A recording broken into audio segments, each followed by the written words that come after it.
Hello, Jose Rodriguez here. I am in Lightroom 6.10 and we're going to do a video covering most of the steps that I go through to import, edit, correct, print, and then export out to file. So let's go ahead and begin. We're going to click on File, New Catalog. I'm going to choose the location. We're going to go ahead and place it right here. We'll call it Lightroom Demo. And when we hit Create, it will close Lightroom, create the catalog, and reopen Lightroom. All right, the next thing we need to do is locate the files that we need to import. We're going to click on Library, Import. I have my files already in my project folder for this particular video. And here we are. We just have 4 files.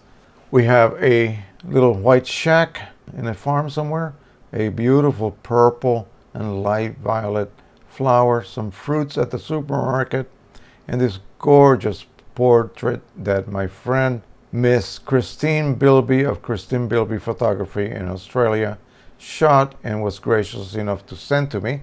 I will use that as an example for editing, and we'll do the black and white. We're going to do some color work with these here, but we'll use this gorgeous image for black and white discussion. So you can see when you choose a folder with images, they will all be selected by default. We'll go ahead and leave them as such. If you do not want to select a particular image, you just simply click on the button and deselect it. But we want every one of them, so here we go. All right, so they are quickly brought in, and little thumbnails are created where you can increase or decrease the size of the thumbnails depending on what you would like. It's all up to you. Develop, and that way we can actually choose our images and then treat them in order to bring out the very, very best of these files. Now, take a quick look at this rather drab light color image. Although it does fill pretty much the complete histogram, it just does not have any pop. Let's take a look at this right side of the shed. There's no detail there at all. So we're going to use a technique developed by Anthony Morganti, and he has many videos on YouTube, and I highly recommend that you find him and watch his videos. Here's what we do. We're going to lower the highlights maximum to -100. We're going to increase the shadow maximum to +100. And now by clicking on the Alt key, you drag the white slider until you begin to see a hint of white. Same thing with the black. Right there, we're going to stop right there. Let's take a look at that wall now. You see all the detail that we were able to bring out of that raw image? It was there. It was just hidden. So now we have a more pleasing image that we can possibly print or send to a gallery on the web or whatever you would like to do. Let's increase the contrast a little bit. I'm going to leave my exposure the same way, but I'm going to look up here at the histogram and play around with these tonalities. As you can see, as I hover over the actual histogram, it is selecting regions within it. And these regions can be manually adjusted by dragging them. And I think that brings the bulk of the tones closer to the central portion of the histogram, which is what you really want to achieve. Unless you have a high key or low key image. If it's an average image such as this, then you should have your tonalities more toward the central portion of it. All right, so now we're going to increase the clarity a little bit. Clarity will increase the detail or the contrast between areas of light and dark. Vibrance will increase saturation in certain areas as well. It does not increase saturation on skin tones. All right, so now we're going to go ahead and scroll down. We can do a tonal curve. If you want to do an actual old-fashioned curve, it is available here. You can selectively lighten or darken areas within that tonal curve. I like to do a slight S curve, something around that line. Let's look at our detail. It's still present. We have detail everywhere. Let's look at our sharpness. Very good. All right. So now that's fine. We're going to close that tab. This is where you can selectively adjust color. And basically you can do the HSL adjustment. You will be able to adjust hue automatically. You can use the little slider if you want to, the little selection tool. Click on the grass and change the color of the grass without affecting anything else. Only the greens will be affected, but the greens of that particular grassy spot. So say I want to make the greens a little bit brighter green, more saturated, more toward the actual green. And say I want to make blue more toward a violet or toward a greenish cyanish looking blue. So I like my more violet hue to the blue, so I will leave it at that. Saturation, again, you can just click and increase saturation selectively. As you notice, only the yellowish slider is moving because I picked an area that had more yellow than green. If I pick the blue, it will do magic on that sky. A little bit overdone, maybe. All right, so let's just go ahead and leave it like that. You can do luminance. That means you're going to lighten a particular color or darken a particular color. So these three controls give you everything. You can have all of the controls illustrated and you can use the various tools for them. I like to have them separated, but that's just me. If you want to do a black and white, you can click on that. That creates an RGB rendition of your image, but in black and white tonalities or black to white tonalities. And again, you can change the way greens are rendered. As you can see, the way yellows are rendered. What about that sky? So you have a full range of controls that you can utilize, and I like to use that tool a lot. Okay, so let's go back to an earlier point. Wait, how did I do that? Wait a second, how did I go back? Well, you have a complete list of everything you have done to that image since you began working on it, and that's available here in the History tab. If you want to make snapshots as you edit every 10 or 15 minutes, you can create virtual snapshots of that image. So let's go ahead and stop here. This is what we want. I'm going to click on there and blow it up a little bit, move around. I'm going to look at the sky, see if we have any type of color noise, and if we do not, we can go on to sharpening. And I like to sharpen a special way. I do not like to sharpen my images using the global sharpening, because if there is noise here, it will cause it to show up and it will sharpen it, which you do not want to do.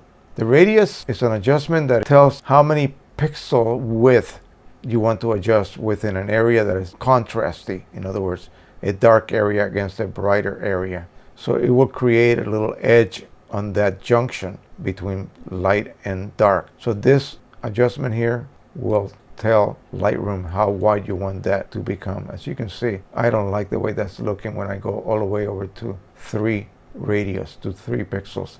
I like to keep it about 1. I never move it. That stays there forever. And I do not sharpen globally. So here's what we're going to do. We're going to click on the Alt key and move the masking slider. Look at the section that was sky. It's full of grain, and that grain is going to be sharpened if you do the global sharpening. So what we want to do, we want to mask away or out that grain, that noise, and only mask or allow the sharpening to take effect on the edges of important details, such as the branches of the tree. And I think that's about correct there. So now I can apply sharpening all the way to max, and it will not affect anything else but those edges on those trees, because I masked away everything else that was not supposed to be sharpened. I'm going to bring that down to about 100. That's my normal, usual amount of sharpening for a subject such as this. Let me go ahead and increase the mid-tones a little bit higher. We'll keep on checking that side, make sure that it's not losing detail. And that is it. At that point, you can do split toning, which is kind of an interesting method of creating different type of color temperature in the shadows than the highlights. A lot of the movie companies use that in their final steps of putting down a color grading on their motion pictures to give it that moody look that pertains to the particular subject matter. So in the desert it would be more brownish and gritty, and at night will be nice and cool and bluish.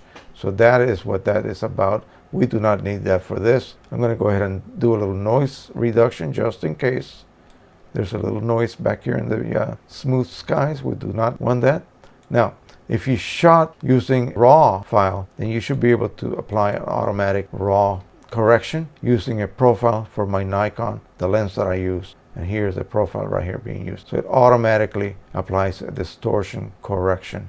All right, that is ready to go further down here for more possible adjustments.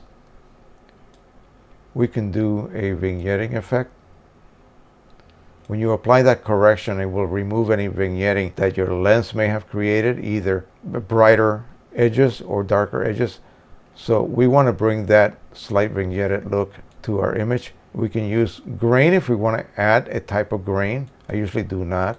It just seems kind of counterintuitive unless you're trying to duplicate film. All right, that is it at this point. We can save this. If I close Lightroom right now and reopen it, it will open itself at the last edit that I did. And you can see all of these edit points that I have created here. And you can just keep popping in and out, jumping around in time, and we are back to where we left off. All right, let's do the fruits. I want to show you something really, really cool. I can literally change the color of just the pears or the apples. We'll use hue. And now I have green apples. How about that?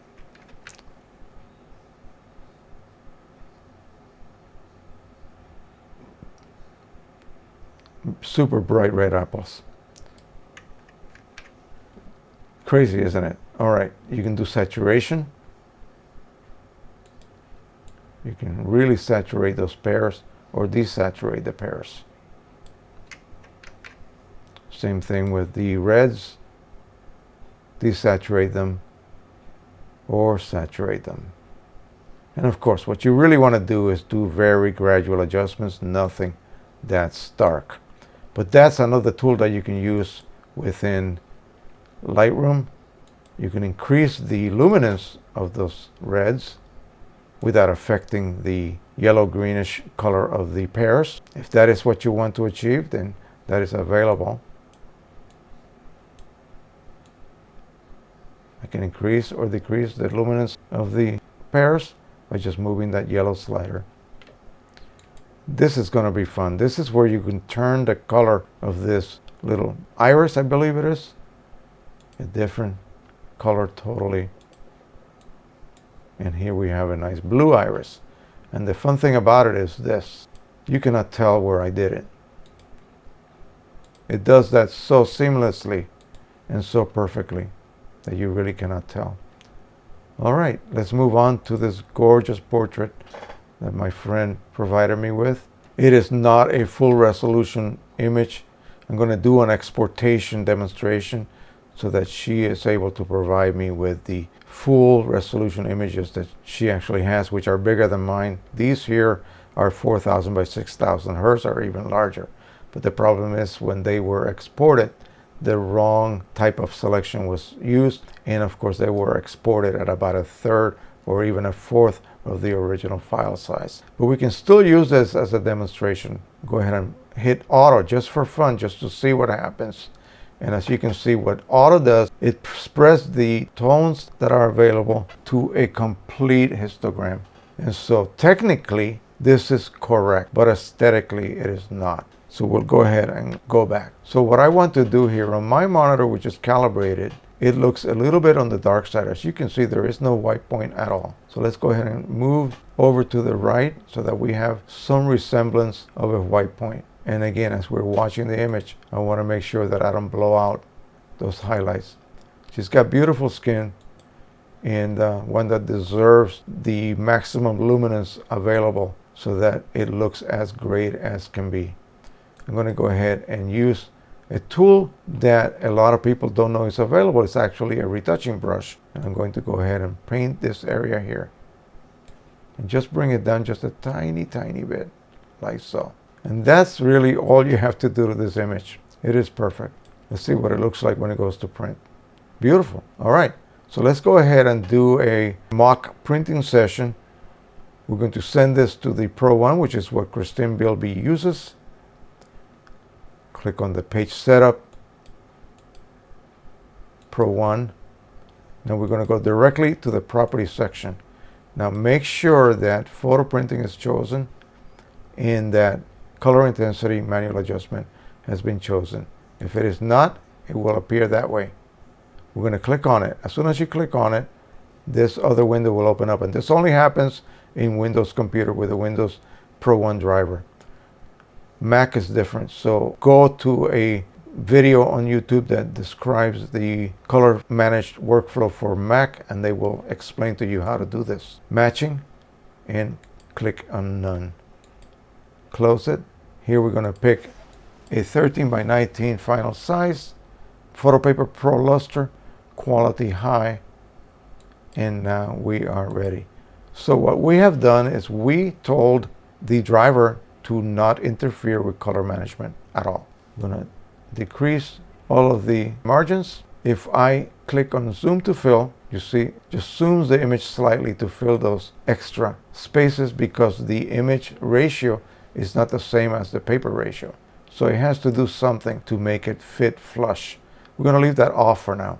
I want to have a border that's even all the way around. So since the paper is 13 by 19 inches, I'm going to pick 18 and 12. And now we have an even border all the way around. Or do we? No, we do not.